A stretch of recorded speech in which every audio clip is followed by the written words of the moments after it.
that chemistry we have on the court, is easier. Oh, no hesitation. Harden from Westbrook. No sequence for Westbrook and Harden. What's peanut butter without jelly? Ben without Jerry? Charles Barkley without his Shaq? Captain without its Coke? My point is, killer combos just make things better, and dynamic duos are dominating sports right now. Right now? Right now. We've been dominating sports as a duo for 3 years. Oh, I was talking about not us. Got it. Okay, right. Yeah, I understand. Okay. NBA's going to have a whole new look. You know the deal by now. You got AD, LeBron, the Lakers traded away 6 players, 4 picks to acquire AD for LeBron. So you've got your super duo in LA. Then on June 30th, Kevin Durant, Kyrie Irving kicked off a wild night of free agency by agreeing to terms with the Nets. Brooklyn might have to wait a year on KD as he recovers from the torn Achilles. You've got your dynamic duo there. Then a week ago, NBA landscape really changed. Kawhi, fresh off an NBA title, agreed to join the Clippers after LA swung a deal for Paul George, sending 5 first-round picks to the Thunder. Another dynamic duo in LA. That led to another domino falling yesterday. Houston trading for Russell Westbrook, reuniting him with James Harden. Westbrook, the 8th All-Star to change teams this offseason, the most in one offseason in NBA history. Joining us now, Charles Barkley on behalf of the American Century Championship in Lake Tahoe, the splendid scenery of Edgewood Tahoe's golf course. Chuck, before we get to the basketball, what kind of golf did you give the fine people today? I played very well today, Matt. I had my A game as good as I could have it. It was awesome up here. Played with DeMarcus Ware, but I played well today. Good. It's good to see. It's a great tournament, and I was out there last year. Happy to see you enjoying the golf out there. Let's get to the basketball now. What was your reaction to the Westbrook-Chris Paul trade? Well, I think I was a little shocked. I was surprised. I think most people thought he was going to Miami. But, Matt, about 2 or 3 years ago, I suggested that Russell Westbrook switch to the 2 position. So I think that's the only way this team can work. But Russell's got to buy into being the 2 guard and not try to be the point guard, because the ball's going to be in James' hands a lot. So if Russ would dedicate himself to be the shooting guard, I think this team got a chance of working, but it all depends on if Ruff's going to buy in and be a 2 guard. So let's assume that the buy-in's there, because I think that's a lot of the reputation around the league. Like, wait a second, these guys love the ball in their hands. How's this going to work? If it does work, where does this deal put Houston in the Western Conference? Wow. Let me tell you something. This has been, as you know, the craziest offseason in NBA history. I think people talk about who's the favorite and who's not. They're playing the games. I think that Dallas had a great summer. I saw Utah had a great summer. Obviously, the Clippers and the Lakers had a great summer. But I don't think there's a dominant team in the Western Conference. I mean, New Orleans is going to have a good team. But there's a lot of question marks about those 2 LA teams. You got to remember something. I think Kawhi Leonard is a flat-out stud. I think he's amazing. But he can't load management 22 games in the Western Conference. That won't work at all, because there are no bad teams in the Western Conference. That's the first question I'd ask if everybody say that the Clippers are the favorite.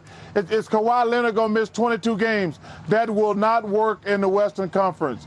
Can LeBron and AD both stay healthy? AD has not been healthy a lot. LeBron is getting older. They're not going to be able to take a lot of nights off. So before people start annoying the Lakers and the Clippers as the favorites, I think they need to take a step back and look at Utah, look at Denver. The West is just loaded top to bottom. Yeah, loaded, and that brings up a good point. You're going to have to start looking at teams now with more depth rather than maybe a 1-2 punch like these teams you just mentioned. Let's talk about Chris Paul for a second. It's widely assumed he's not going to play a game in OKC. Who might benefit from adding a veteran like Paul to their roster? Well, I think the thing you would have to do, the Milwaukee Bucks, because you got a veteran guy who I really like a lot and respect as a leader, but you have to accept the fact that he's going to be in decline. So he's going to have to play with some really good players so he don't have to do as much. And I think there's some good teams out there. But like I say, he has to accept the fact that he's older.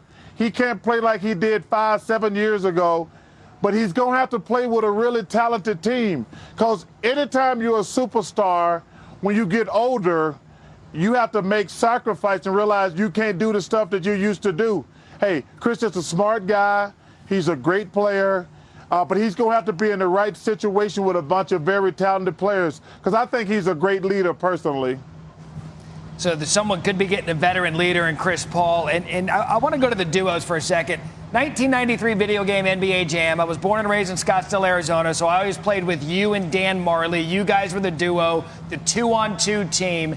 And now we've got a league full of duos. We've got AD LeBron, KD when healthy and Kyrie, Kawhi and Paul George, and then Harden and Russell. Of those duos, who are you taking as the best duo in the NBA?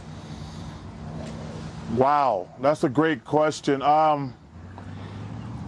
If everybody is healthy, I think you have to go with LeBron and AD. You know, I've said before, I think AD is one of the 5 best basketball players in the world, but he's got to stay healthy. I think him playing with LeBron is going to be a good thing because LeBron's a workout warrior, and I think AD, at some point, he's going to have to play all 82 games, and that's been the biggest question mark about him, his durability. You know, the biggest question mark going in about golf is, can you have a putter get you hot? And I just got video in right now, Chuck, of you nailing a long putt today. I'm not sure if you can see it, but look at DeMarcus Ware watching on. Look at the concentration. Oh, it is. Look at the concentration. The concentration's so good because the video didn't play out. But, I was going to say, he's really spending a long time concentrating. I'm told he made it, though. hey, Matt. Yeah. It's really hard to find my one good putt. It's hard to find that one, so it's hard to find that. I love it. I'd love to see you and D Ware out there together. Hey, enjoy the rest of your summer, Chuck. Appreciate you spending some time with us this evening. Hey, guys, thank y'all for having me. El, you take care of yourself. Thank you, Chuck. Charles Barkley, a friend of the program here on SportsCenter. As always, tomorrow 3 Eastern, tune in to SportsCenter for live coverage of Anthony Davis's Los Angeles Lakers together last night. 2 very motivated parties, the Oklahoma City Thunder, Russell Westbrook. They both wanted a deal done in short order. And because the marketplace was limited, Houston, Miami, and those were 2 teams that Russell Westbrook was open to going to. He really wanted the Rockets, and Sam Presti was able to push Houston to get those 2 first-round picks, get the 2 pick swaps, and get a deal done in short order. And now Russell Westbrook, James Harden, back together again, this time in Houston. Yeah, and Woj, I think that was kind of the wow moment with this, because even on this show yesterday, we were talking about Russell Westbrook and connect with Miami, and then last night we get the deal with Houston, which really surprised a lot of people. Now let's go to the other side of this with Chris Paul in Oklahoma City. Where do things stand with him? Well, they're trying to make this a similar scenario to the Westbrook trade. Oklahoma City would like to get a deal done quickly and move Chris Paul on to another destination, and that's got them dealing with the Miami Heat. Again, Miami didn't get Westbrook, but they're very involved in trying to get Chris Paul to the Heat.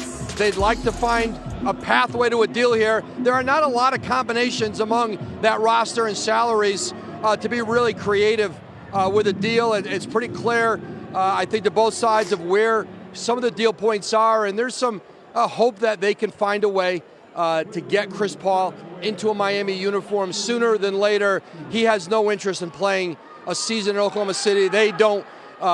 They want to turn this team over to Shai Gilgeous-Alexander, who came in the Clippers deal. Chris Paul's 34 years old. He wants to play for a team that's contending. He'd like to join Jimmy Butler in Miami, and they're working on trying to get a deal done soon. Such is the trend in the NBA right now. Pair up with another superstar. Maybe Chris Paul is next. Let's stay with the Thunder. What might Sam Presti do now with all of their equity from the moves this offseason? What exactly is in play here for this franchise? Well, 8 first-round picks since the night of the NBA draft. Potentially 15 picks between now and 2026.